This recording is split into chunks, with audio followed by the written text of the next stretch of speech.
પાણી ઉછળતો જાણે રૂપિયાનો રાજા આવ્યો રે મોટર બંગલા ગાડીમાં એ ચમકતો સિતારો આયો રે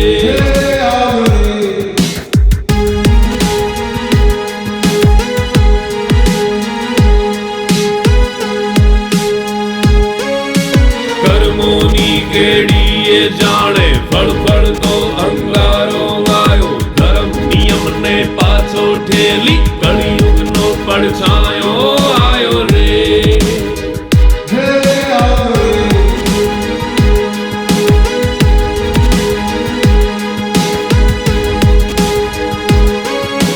સ્થળ કપટની દુનિયા જાણે ભરી બજારનો રાજા આવ્યો મોજમાં રહી મલકાયા કરતો ધંધો ઝીણી ધારે કરતો રે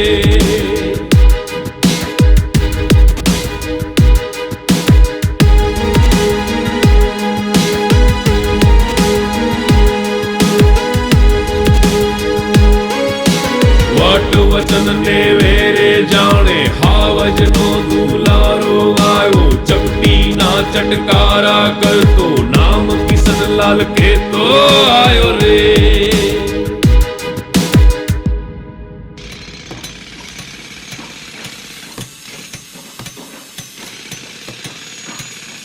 કિશન બેટા મને એવું લાગે છે કે ધારા કરતાં વધારે પ્રોજેક્ટ મોટો થતો જાય છે પૈસાની વધારે જરૂર પડશે કાકા ઘર ઓફિસ અને આગળના પ્લોટ પર લોન કરાવી આ પ્રોજેક્ટ ચાલુ કરાવો ડાયમંડના તખ્તા પર કન્સ્ટ્રક્શન કર્યું છે એટલે ગાંઠ વળતા થોડી વાર તો લાગશે જ ને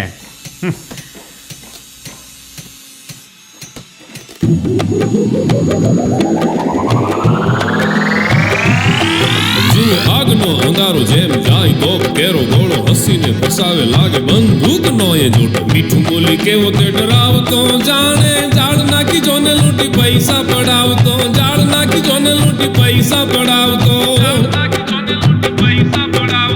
આમ તેમ કરી બળતી ગળતી જોને કેવો ધંધાના દરવાજા ખોલતો ખોલાવતો ગામ જોવે લોકો જોવે લાગે પગે જાદુ કરી કરામતની જોને માયાએ કંઈક બનવાની અને કંઈક મેળવવાની મારી તીવ્ર ઈચ્છાએ મને કિશનમાંથી કિશનલાલ બનાવ્યો માનપાન કરે આડા કાન જોને જાણે ઈ તો બની બેઠો ધંધામાં બાપનો એ બાપ રૂપિયાના જોરે જોને કરતો નવાબી તો પ્રેમથી એ પાપ કરી બીજાને દજાડતો પ્રેમથી એ પાપ કરી બીજાને દજાડતો જાણે ફોજનો ફડાકો કોઈ ધૂળનો વંટોળો એવો રાજનો દુલારો ભાઈ મનનો મોજીલો પછી કરે ગતિ ફરે મતી કેવી ખોટી નીતિ તો રાજાનો એ રાજમાની સૌને ડૂબાડતો રાજાનો એ રાજમાની સૌને ડૂબાડતો રાજાનો એ રાજમાની સૌને ડૂબાડતો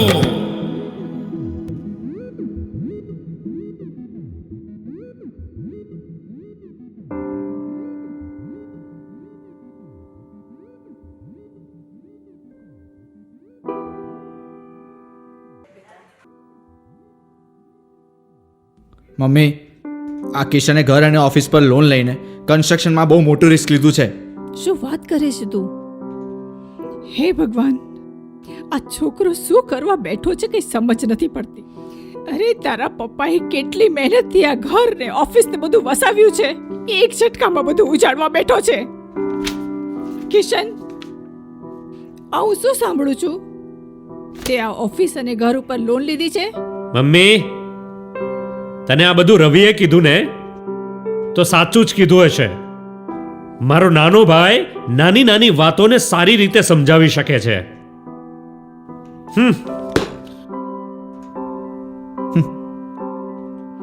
હે ભગવાન, આ છોકરાની રક્ષા કરજે.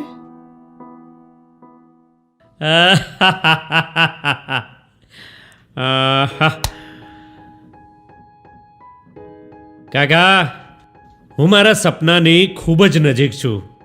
શહેરના એક પેપરમાં માત્ર એક જ નામ ગૂંજે છે, કિશનલાલ, કિશનલાલ, કિશનલાલ.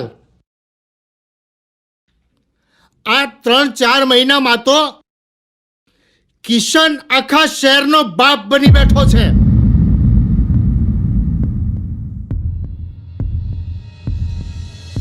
અંકલ, એ તો આ જ કિશન છે જેણે મને ઠુકરાવી હતી. ઓહ, તો આ એ જ કિશનલાલ છે. અરે કિશનલાલ તો એ આજે થયો છે. પહેલા તો એક નંબરનો ચોર હતો. મારી આંગળીના ઈશારે નાચતો હતો. બેટા, તારી આંગળીને ઈશારે નાચતો હતો ને, એ આજે તારા અંકલ જેવા કેટલાય બિલ્ડરોને નચાવે છે. બિલ્ડર અને ડાયમંડની દુનિયાનો એકો એટલે કિશનલાલ. બેટા, સરકાર અને પોલીસ એની ફેવરમાં છે. વર્ષો પુરાનો આપણો પ્રોજેક્ટ એણે એક ફોન ઉપર સેટલમેન્ટ કરી અને લઈ લીધો હતો. ઓ, તો આવી રીતે આ કિશનમાંથી કિશનલાલ થયો છે. આટલું મોટું સેટલમેન્ટ. હા બેટા, અત્યારે કોઈ પણ પ્રોજેક્ટ ઉપર કિશન જઈને ઊભો રહી જાય એટલે લોકો એને સોનાની લગડી સમજી અને પૈસા ધીરે છે અને ફ્લેટ ખરીદવા માટે લોકો તૈયાર થઈ જાય છે. ઇન શોર્ટ, આ કિશનના બધા કામ બ્લેક પેપર પર થાય છે. આટલું મોટું સેટલમેન્ટ. હવે તો વકીલાતનું તું કરે છે. આના ફંડા વધુ સારી રીતે તો તું જ સમજી શકે છે. ફંડા તો બધા સમજાઈ ગયા છે અંકલ. બસ હવે એના 2 નંબરના ધંધાના સબૂત હાથ લાગી જાય તો એને ભિખારી બનતા કોઈનો પાપ પણ નહીં રોકી શકે. પણ બેટા, સિંહના મોઢામાં હાથ નાખતા પહેલા એકવાર વિચારી લેજે. અંકલ, આ દુનિયામાં સિંહણ પણ પેદા થાય છે. હવે મારી વકીલાતનો પહેલો કેસ હશે આ કિશનલાલની બરબાદી.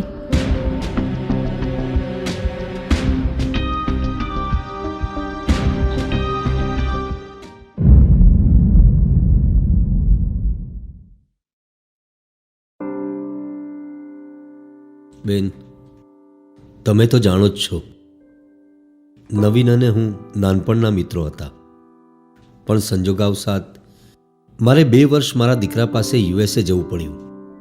આ 2 વર્ષ દરમિયાન નવીન અને હું ફોન પર ઘણી વાતો કરતા.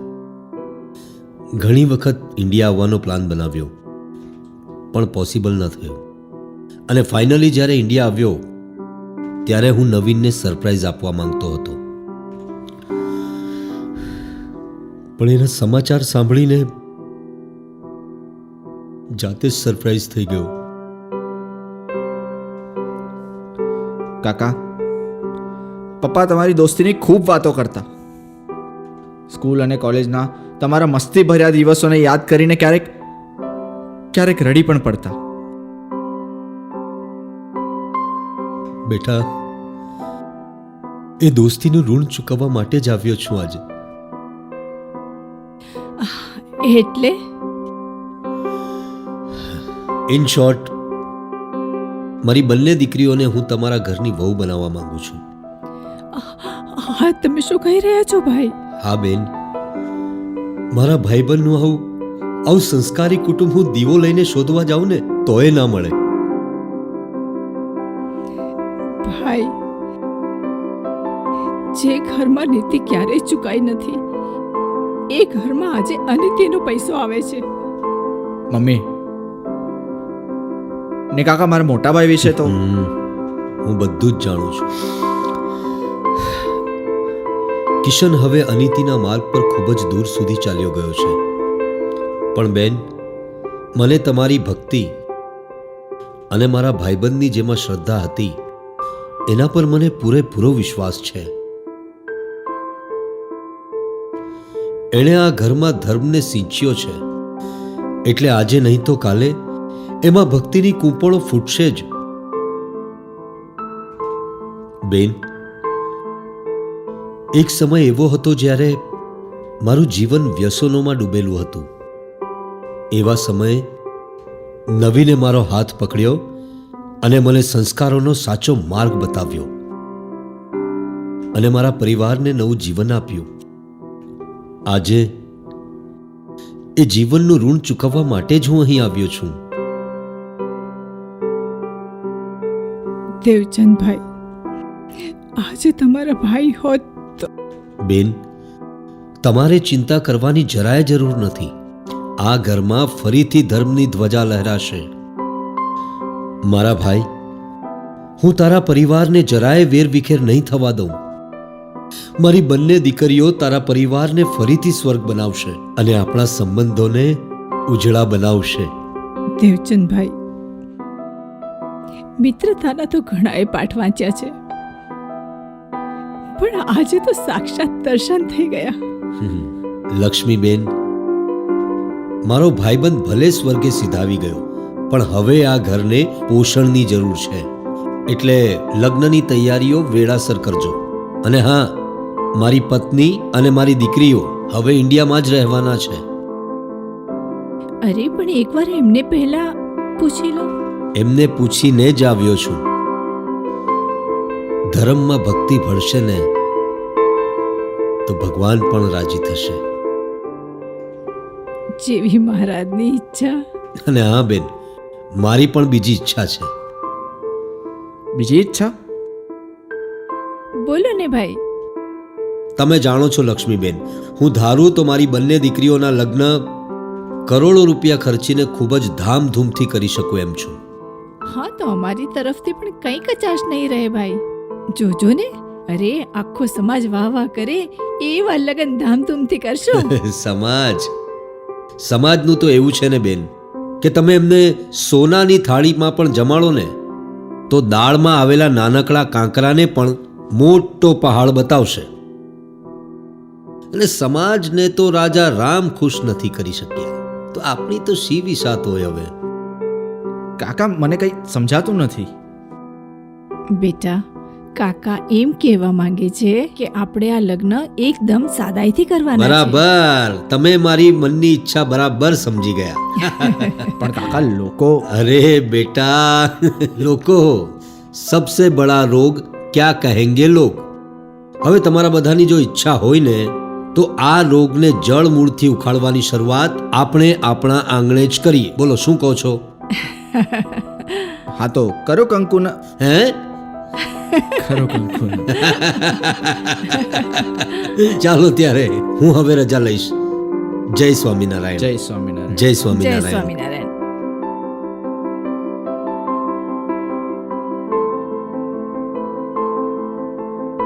મમ્મી, કિશન આ વાતને ક્યારેય નહીં માને. તારી વાત તો સાચી છે, પણ હું એને મનાવી લઈશ. મને પૂરો વિશ્વાસ છે એ મારી વાત ક્યારેય નહીં ટાળે.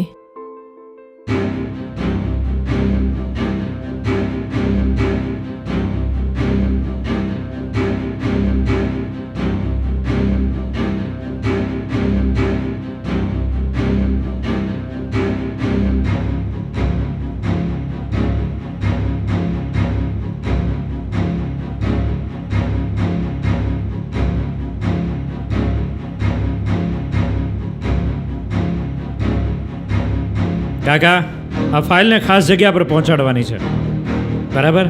ઓકે. કિશન બેટા, હા, સમાચાર મળ્યા છે કે પોલીસ આપણા બધા પ્રોજેક્ટ ઉપર નજર નાખીને બેઠી છે અને એક હમણાં નવા પીએ નિમણૂક થયા છે. કાકા, નવા છે એટલે થોડા કુદાકા તો મારશે જ ને. આમ પણ શાંત દરિયામાં ક્યારેક તોફાન તો આવશે જ ને. કિશન બેટા, આ પોલીસ સાથે કોઈ એરી નામની છોકરી છે એ સપોર્ટ કરી રહી છે અને જાણવા મળ્યું છે કે એક વકીલ છે, પણ મને એ નથી સમજાતું કે એ આપણા લોકોને કેમ ટાર્ગેટ કરે છે. એરી, કાકા સાવધાન થઈને રહેજો, કારણ કે હવે દરિયામાં તોફાન નહીં, સુનામી પણ આવી શકે છે. અરે કિશન બેટા, સુનામી તો આપણા સાઈડ ઉપર આવી રહી છે. કેમ, શું થયું? અરે બધા જ મજૂરો 1 મહિનાનો પગાર માગે છે અને વળી ના પાડી તો હડતાલ ઉપર ઉતરી ગયા. હા તો કરવા દો હડતાલ. જોઉં છું કેટલા દિવસ કામ નથી કરતા. જ્યાં સુધી કામ પૂરું ના થાય ને ત્યાં સુધી કોઈને રૂપિયો પણ નહીં આપતા.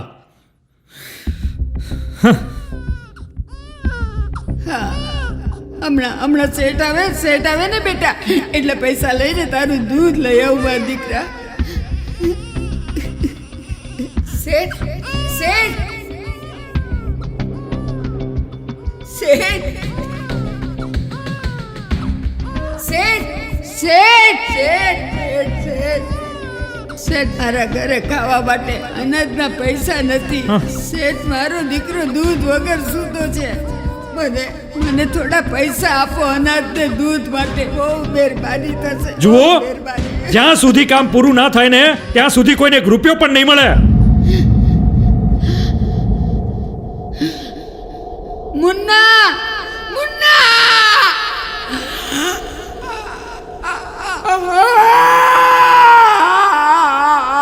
મુન્ના મુન્ના શેઠ શેઠ ઉભા રહો શેઠ શેઠ. હા? શું છે આ બધું? સાલું કામ બામ કરવું નથી ને પૈસા માંગવા આવી જાય છે. લે શેઠ મારો દીકરો મરી ગયો છે.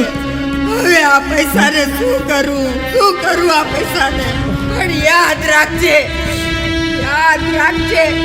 એક દિવસ તું પણ તડપીને ભરીશ. તડપીને ભરીશ.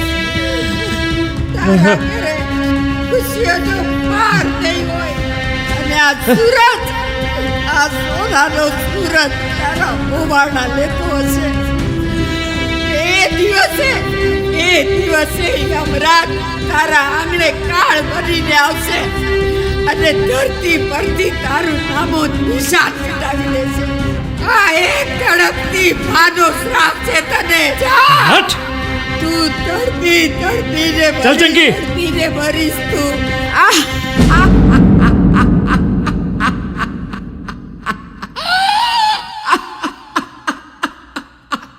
યાદ રાખજે મારા શબ્દ.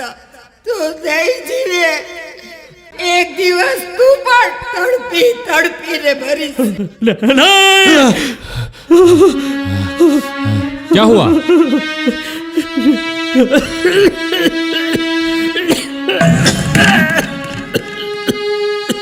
दवाई टाइम पे पीता नहीं है. ले दवाई खा ले.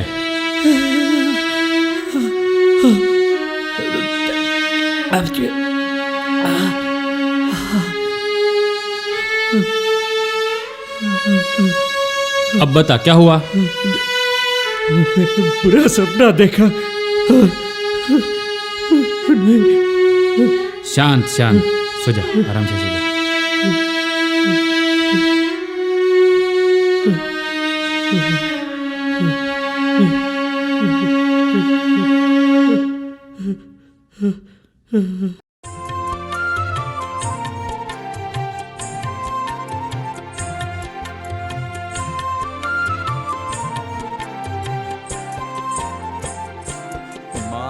બળવંત માયા તમારી જેને આવરિયા નર નારી એવું વરદાન દીજીએ આપે એ માયા અમને ન વ્યાપે વળી તમારે વિશે જીવાના નાવે મનુષ્ય બુદ્ધિ કોઈ દાના જે જે લીલા કરો તમે લાલા તેને સમજું અલૌકિક ખ્યાલ સત્સંગી જે તમારા કહા